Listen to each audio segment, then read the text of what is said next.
当時、北朝鮮側はこのような分断に満した政権を築いてきたことになりますが、しかしながらアメリカと韓国は共に協力をし、その分断線を70年間守り抜いてきたのです。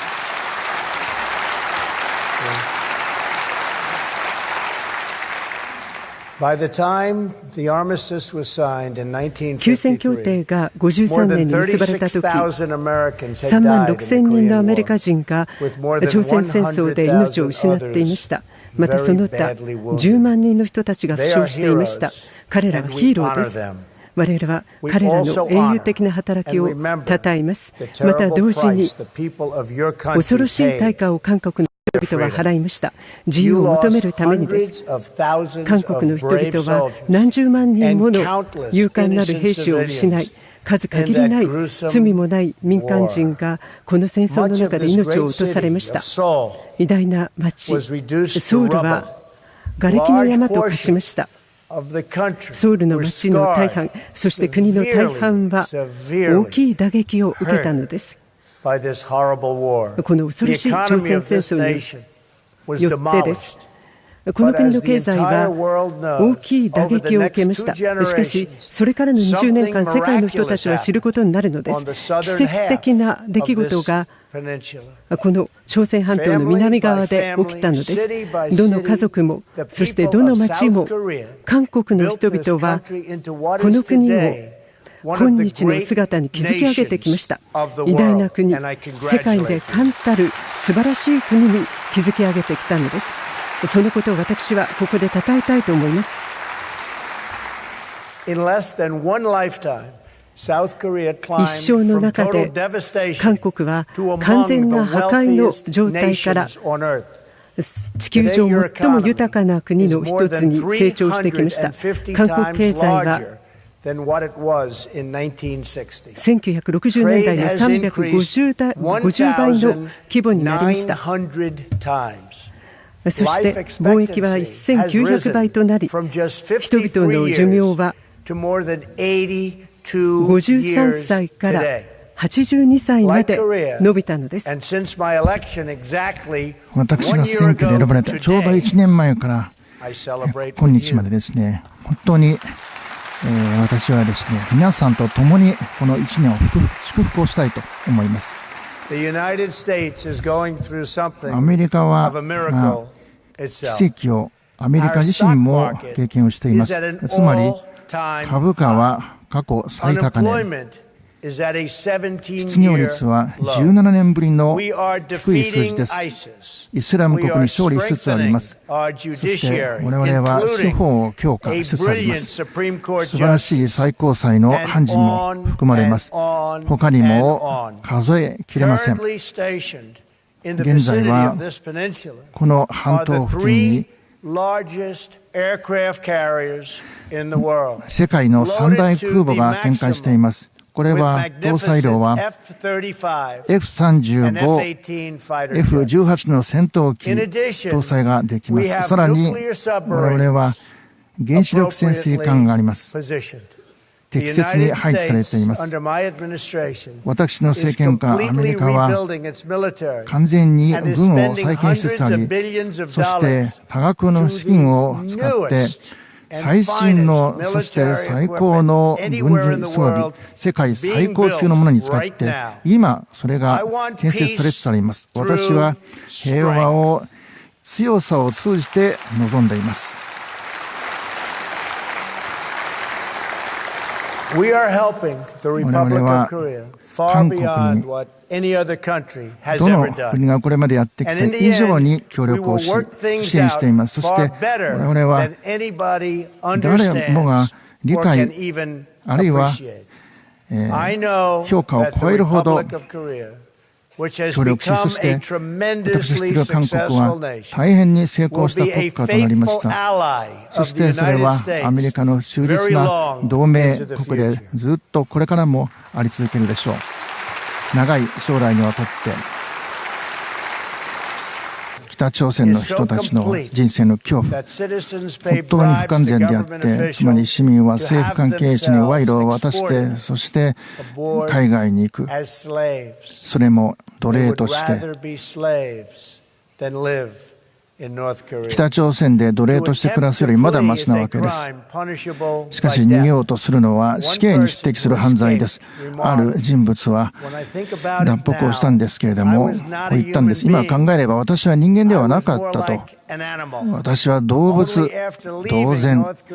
脱北をして初めて人生はこうあるべきだと分かったのです。ですからこの半島において私たちはその悲劇的な実験の結果を見たわけです。つまり歴史という実験所の中で、これはある民族の話、国民の話、しかし2つのコリアの話です。一つは人生を自分たちでコントロール、そして国をコントロールできて、自由、そして正義の、そして文明の未来を選ぶことができた、そして素晴らしい驚くべき功績を挙げました。もう一つのコリアは、指導者たちが圧政、暴政のもと、ファシズムのもと、そしてそのもとで人々を刑務所に入れてしまっているわけです。その実験の結果として、彼らは完全に終わってしまっている。1950年代 GDP 一人当たりは南北はほぼ同じでした。しかし90年代韓国は10倍以上北朝鮮を上回りました。そして今日韓国の経済は40倍以上の規模となっています。ですから同じ立場で始まって今や40倍以上韓国の規模が大きいわけです。韓国は正しいことをしているのです。北朝鮮の独裁体制の悲惨さを考えると当然でしょう。ますます自暴自棄な政策をとって人々にこの残虐な差を理解させないようにしています。というのは政権は何よりも真実、つまりあらゆる世界との外部との接触を禁じているわけです。私の今日の演説だけではありません。韓国人の生活、これについても北の人たちは知ることは許されていないのです。西側諸国、そして韓国の音楽は禁止されています。外国のメディアをすら見聞きすることはできない。死に値するような犯罪とされます。市民が同じ市民にスパイ活動をしています。そして家がいつでも捜索の対象となります。そしていかなる行動も監視の対象となります。そして北朝鮮の人たちは繁栄どころか国のプロパガンダにあふれてしまっています。事実上一日中事実上ずっとです。北朝鮮という国はカルトの支配です。この軍事カルトの中心にあるのは狂った信仰、つまり朝鮮半島を征服し、そして奴隷のように人々を、人民を考えているというものです。韓国が成功するほどその暗黒のファンタジー、その金体制、それがそのひどさが分かります。今回は韓国という繁栄するその存在、それ自体が実はこの北朝鮮の独裁体制の生き残りを脅かしているのです。このソウル、そしてこの国会、これこそはまさしく生ける証明です。自由で独立した韓国、自立した韓国、これはできるというだけではなくて、実際に強く、そして主権国家として誇り高く立つことができるわけです。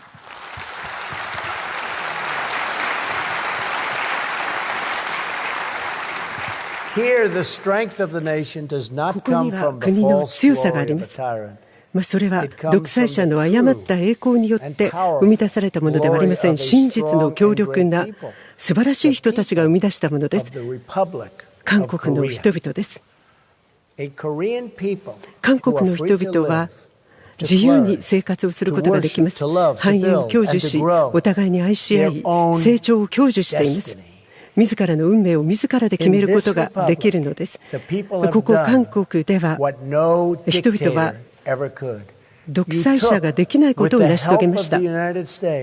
アメリカの助けを得て、自らに責任を負い、そして自分の未来を自ら築いていくことができるのです。韓国の夢を築き、そしてその夢を偉大な現実に基づき築いていくことができるのです。そうするにあたっては、韓国革命をもたらすことになりました。ソウルの高層ビルから航空機、そして素晴らしい景観に至るまで、皆さんは自由にそれを成し遂げてきました。幸福感を持って自らの意思で、自らのやり方で成功を収めてきたのです。この現実、この素晴らしい韓国という国、その成功こそが北朝鮮に対して大きい懸念事項となっているのです。北朝鮮の政権はパニック状態に陥っています。だからこそ金政権は海外の紛争を取り上げて、自分たちの完全な失敗を隠そうとしているのです。休戦協定を結んで以来、数百もの韓国の国土に対する攻撃がありました。そして韓国人に対する攻撃があり、そして USS プレボルの事件もありました。また1969年のアメリカの鑑識に対する問題もありました。北朝鮮の政権は多くの韓国人を死に至らさめてきました。そのリーダーたちを暗殺しようとし、韓国の船を襲撃し、オットー・ワンビアさんを拷問にかけたのです。立派な若者は死に至らしめることになりました。すべて北朝鮮の政権は核兵器を追求し、歪曲した希望のもと、自分たちの究極の目的を達成しようと脅しをかけています。しかし私たちは決してそのようなことを許すつもりはありません。韓国の人々はこの朝鮮半島の分断の影響を受けています。しかし韓国は決して北朝鮮で起きていることがこのまま続くことを認めてはいけません。北朝鮮の政権は核兵器弾道ミサイルのプログラムを追求しています。これはすべての合意に挑戦をする姿勢です。アメリカや同盟国との間の合意、それを破棄するようにと狙っているのです。プルトニウムのプログラム、94年に合意に至りましたが、しかし何度も繰り返しそれに違反してきました。そして繰り返し核活動を続けてきたのです。2005年、長年にわたる外交努力の結果、独裁政権は最終的に核プログラムを放棄すると約束をしました。その見返りとして非核化を目指すその代わりに約束を取り付けたのです。しかしながら結局その活動を放棄することはありませんでした。2009年、アメリカは交渉を行い、もう一度北朝鮮の政権にチャンスを与えました。北朝鮮に対話を持ち、関与を持つそのチャンスを与えたのです。ところが北朝鮮の政権は韓国の海軍の船を攻撃し、46人の兵士たちが死亡しました。また日本の上空を通過させるミサイルを発射しています。核実験を行い、大陸間弾道ミサイルでアメリカを脅かそうとしています。北朝鮮の政権はアメリカのこれまでの控えめの政策、抑止策を弱さだと見ているのです。これは計算ミスに他なりません。これは普通とはアメリカとは全く違った、これまでとは全く違った政権です。今日は我が国のためだけではなくて、すべての文明国家に向けてお話をしたいと思うんです。つまり北に対して我々を過小評価してはいけないと、そして我々を試してはいけないというときに、我々は共通の安全保障を守ります。安全保障、それから神聖な自由を守ります。我々はここで半島で線引きをすることを選んだわけではありません。この本当に壮大な半島、文明というこの線、時には世界を回る、しかしここでまた残る、そしてまた引かれてということがあった。つまり平和と戦争のライン、そして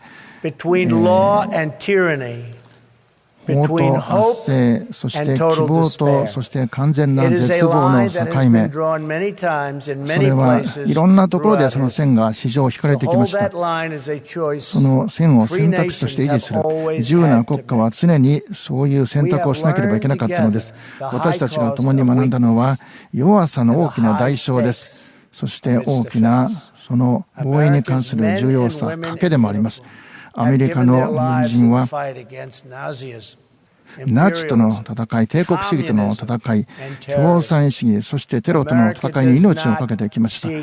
アメリカは決して紛争あるいは敵対行為を望むわけではありません。しかし決して我々はこの例えば愚かにもアメリカの決意をこれまで試す政権がありました。そのアメリカの決意、これを疑う者は過去を見るべきです。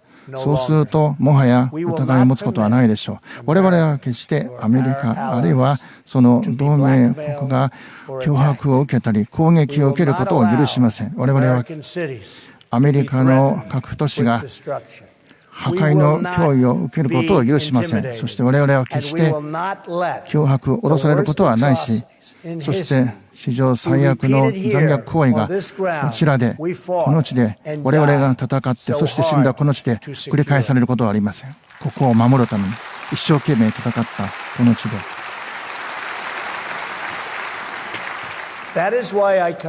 ですから私はここに来たのです。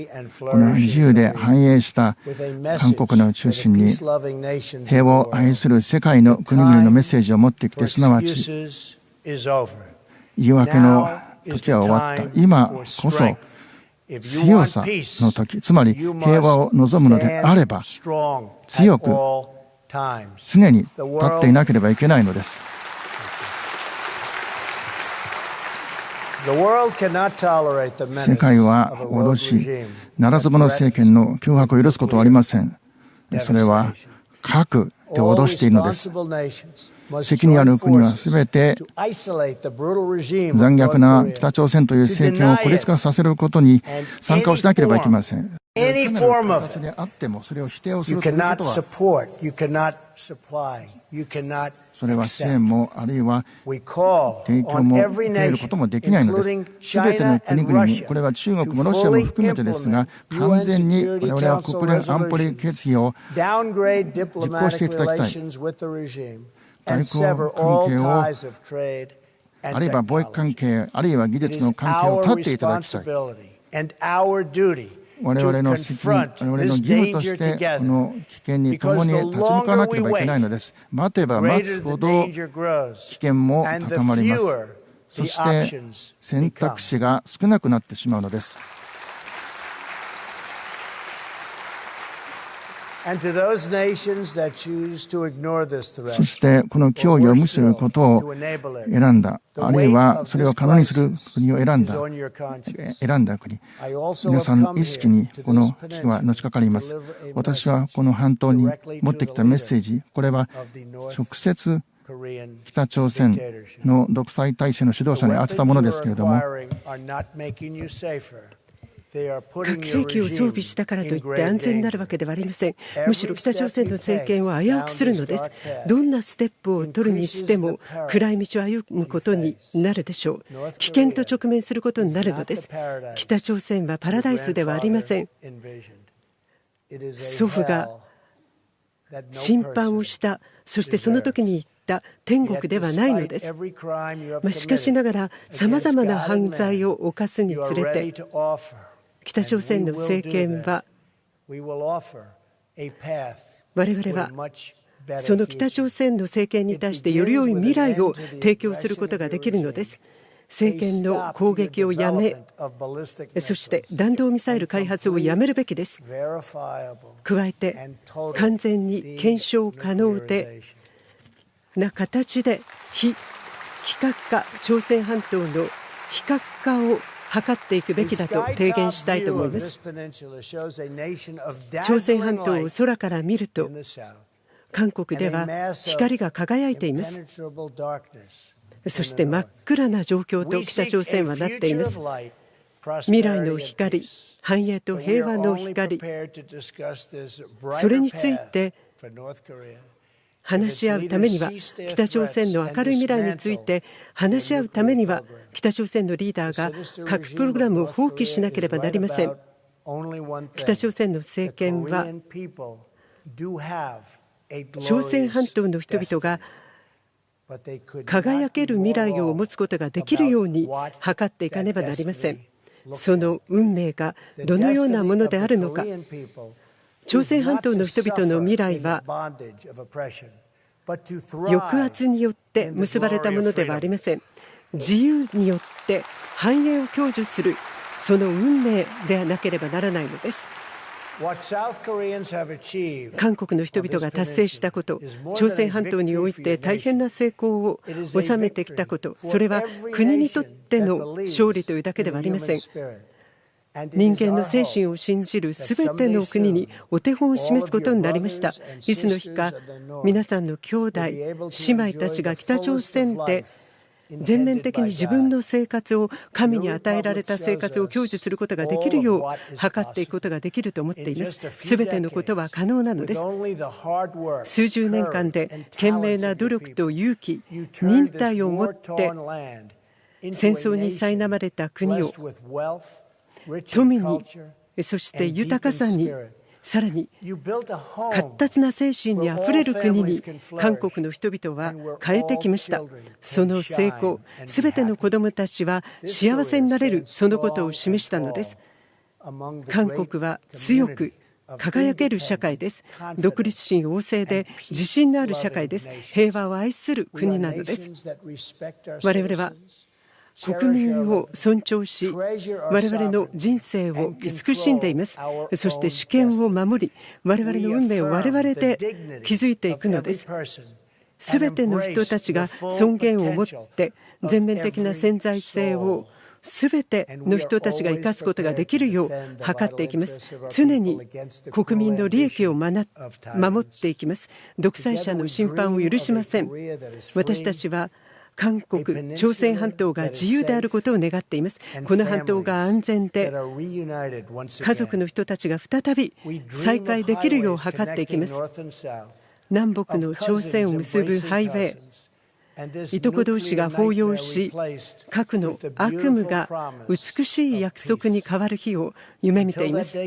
その日が実現するまで、我々は強く、そして警戒心を怠りません。その日を心から祈っています。すべての朝鮮半島の人々が自由なうちに暮らす日が来るよう願ってやみません。神のご加護が韓国の人々にありますのように、朝鮮半島の人々にありますように。